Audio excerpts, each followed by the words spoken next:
Anger's boiled over amongst the families of those who've been kidnapped. A number of them have gathered outside the Israel Defense Forces headquarters in Tel Aviv. They've attracted sympathisers. It's quite a largish demonstration, and the anger here is really, really palpable. But people have also told me that the reason they came down here today is because they feel if they weren't here, their daughters, their sons, their relatives are going to be forgotten. It's meant to be about 120, 150. Actually, the people here say we don't really know how many hostages are in Gaza. Some of the people here say, look, well, my relative, my friend, the body hasn't been found. We haven't been told that they're a hostage. We have no evidence that they're a hostage. But, until we're told that he or she is dead, we are going to assume that Hamas have got them.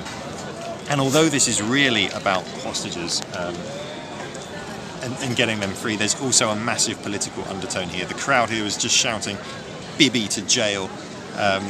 There is a huge amount of anger at the government for allowing this to happen. And one woman said to me, "We will deal with that of a prime minister later." Just an idea of how dynamic and how unusual this is.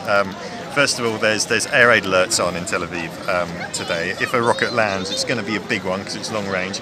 And legally, you should be inside. Normally, Israeli protesters comply with the police when there's an air raid alert on. These guys don't care.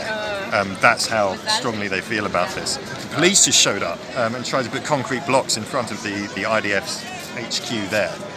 Apparently, because they're afraid that the crowd is going to storm in there. Really angry response from the crowd. They rushed over, they berated the police. You can't do that. Basically saying we're criminals. The police relented and off went the truck with the concrete blocks. But it's not a passive feeling here.